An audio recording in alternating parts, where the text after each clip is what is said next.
This article on the MDS criteria for the diagnosis of PD represents one of the most significant advances in the diagnosis of Parkinson's disease because it provides a systematic, stepwise approach to the diagnosis of Parkinson's disease in the lack of biomarkers, and also because it's reproducible across a research setting, clinical settings.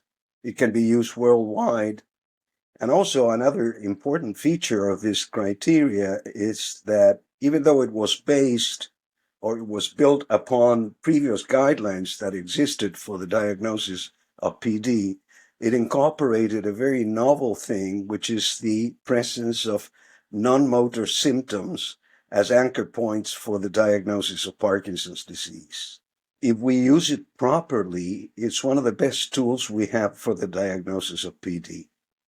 This stepwise approach is very clear. First, you have to determine the presence of Parkinsonian symptomatology. Of course, bradykinesia, rigidity, and tremor. Once you have determined that the patient has these symptoms, then you have to try to confirm if Parkinsonism is Parkinson's disease or is another thing. And for that, the criteria provides for different levels of certainty. For example, you have absolute exclusion criteria. You have red flags, which are features that, even though do not exclude absolutely the diagnosis of PD, they raise the suspicion that what you're seeing is not really PD. And third, supportive features. The supportive features are fundamental. And here, it's not only motor supportive features, but non-motor supportive features. This criteria also provided the groundwork for the development of the concept of prodromal Parkinson's disease.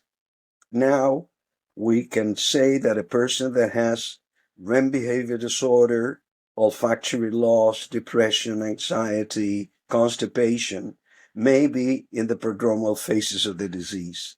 So these are very important things that the criteria have incorporated into our clinical practice. When you apply the criteria systematically, it is very easy to reach a correct diagnosis.